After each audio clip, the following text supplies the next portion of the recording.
Hey guys, we have to update our pull plan a little bit, because you know how it sometimes goes. I upload my pull plan video and then 10 minutes later they drop the Rubuska kit, and of course she is gonna change the pull plan a little bit because she opens up a whole new path that you can go now. So let's talk about this in its entirety one more time. How does she open up a new path? What is the new path? What exactly changes? What is going on with her?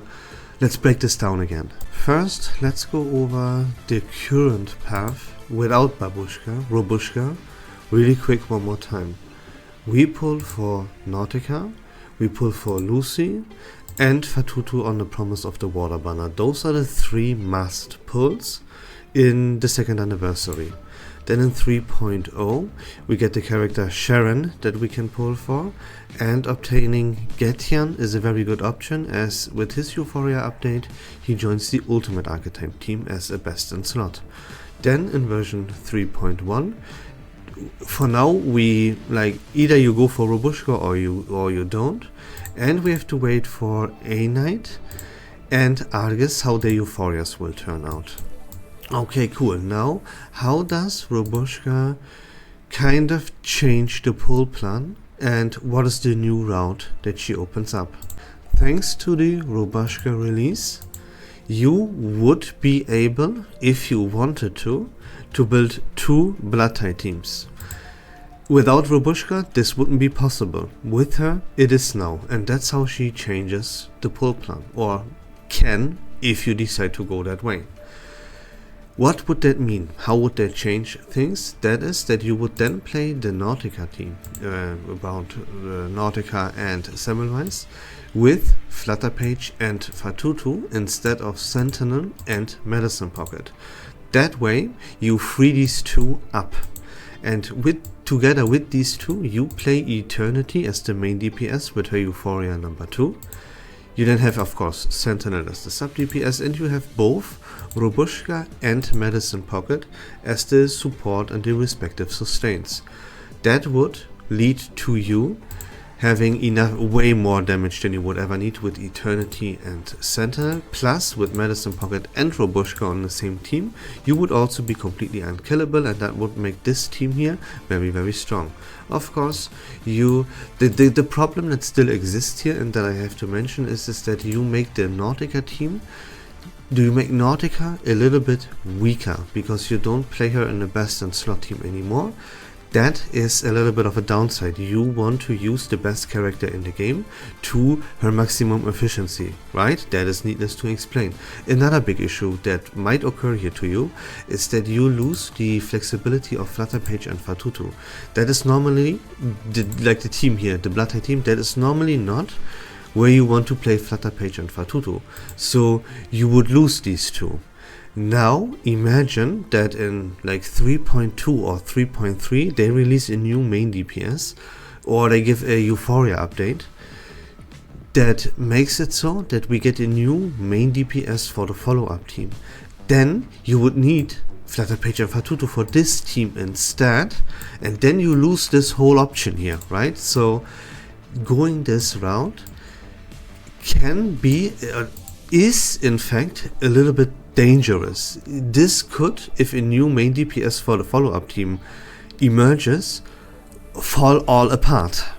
Because as I said, if that would happen, let's say they release Sophia, or they give 37 or someone a Euphoria update, and then a new follow-up team emerges, then you need Fatutu and Flutterpage for this team, needless to say, of course. And then you would have to go back to playing Nautica and Semmelweis with either Eternity or Sentinel and Medicine Pocket, right? That then would render Rubuska, for example, completely useless. Of course, you could play Rubuska in this team, sure, why not? Wouldn't make much of a difference. But then, Medicine Pocket would be in your suitcase and would just be there to gather dust. Same for Eternity, and that is what you never want. You never want to have useless characters at your disposal that are just there to collect dust. You want to prevent this as much as possible because that way, by preventing it, you use your resources at the maximum efficiency, and that's what you always want to do as a free-to-play. But yeah, this is the way that Rubuska opens up with her release. That you can play Flutter Page and Fatutu with Nautica and Semmelweis. That would free up Eternity and Medicine Pocket that can then be played together with Rubuska, and you then would be in need to pull for Sentinel as well. That is something that you have to keep in mind when it comes to Nautica portraits, because usually, right, with the pull plan that we have right now, we play Nautica and Semmelweis together with Eternity, and we skip Sentinel altogether. And to make up for the difference between Sentinel and Eternity, we pull for Nautica portraits. With this new route, you have to be a little bit careful doing this, because you will need resources to not only pull for Sentinel right after the 2nd anniversary, but also for Rubuska 2 versions later. And keep in mind that at least Sharon is in your way as well. You know, that is a crazy heavy investment. And for a strategy here, for a route, for a way that could easily fall apart by future releases, like the new follow-up main DPS that I mentioned, is very, very dangerous and not recommended. But I wanted to show you the way that you could actually build Eternity, still pull for Sentinel, then go for Rubuska, and have 2 Blood Tide teams at your disposal, right?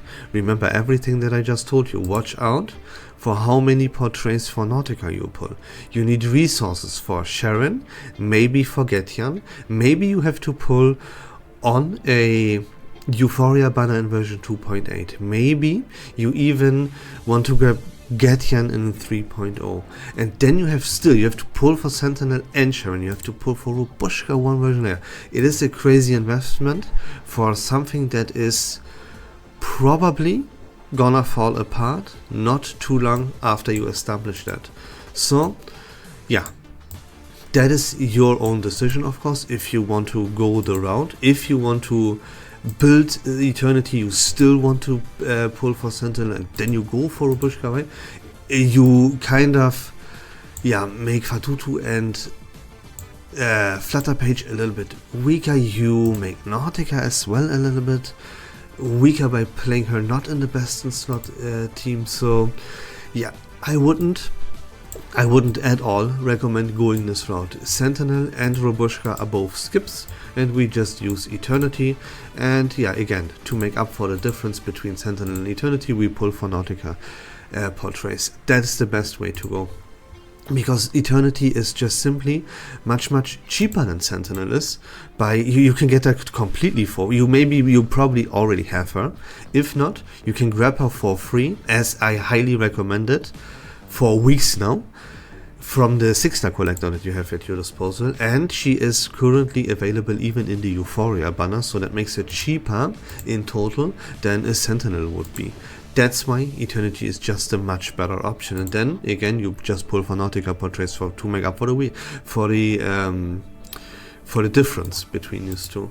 And again, you know everything I explained multiple times by now, why it is so beneficial to pull for Nautica portraits. So I just wanted to present this new route that opened up with Rubuska. Here's the pull plan compiled into just one picture. Must pulls on the 2nd anniversary are Nautica, Lucy and Fatutu. You should not walk out of the 2nd anniversary without having these 3 characters.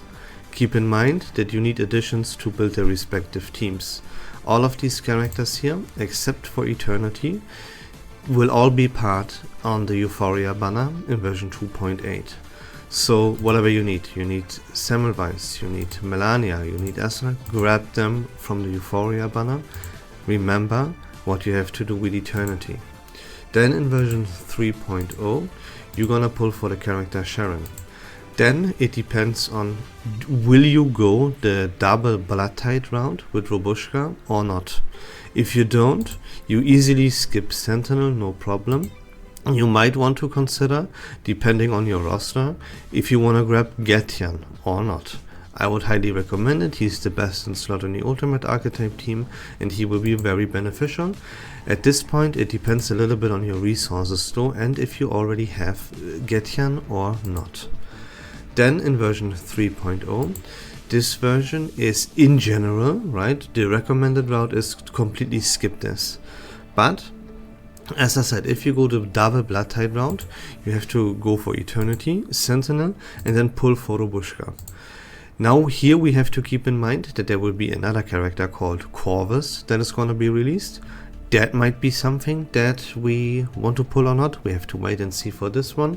And the Euphoria updates of A-Knight and Argus are also a secret for now. So there you go. This is how you can easily manage your Unilogs and plan ahead and see where do you want to spend, what do you want to spend on. Again, Nautica, Lucy and Fatutu are gonna be must-haves, including Sharon.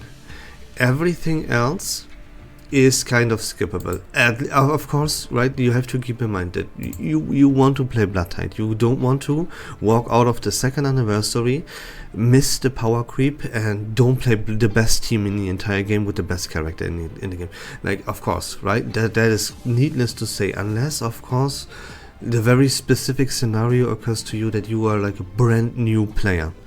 Then, of course, the route of going only for the Dynamo is recommended. But, you know, if you play this for like a month or two, then you have to play Blood Tide. There's no way around that. And then you will need Semmelweis, you will need Eternity and Medicine Pocket and all that jazz, right? You know how this goes by now. But again, here's everything in one picture. Keep in mind, Rubuska is a must skip unless you go the double Blood Tide route, right? Don't get confused by me putting her into this picture here. And that's it for the video, guys. I hope this was fun and informative. If you like Reverse1999 content in general, please consider leaving a follow on my channel. I would really appreciate that. But until next time, don't forget to join the Discord server, link in the description down below. Have a great day, take care of yourselves, and we love this game.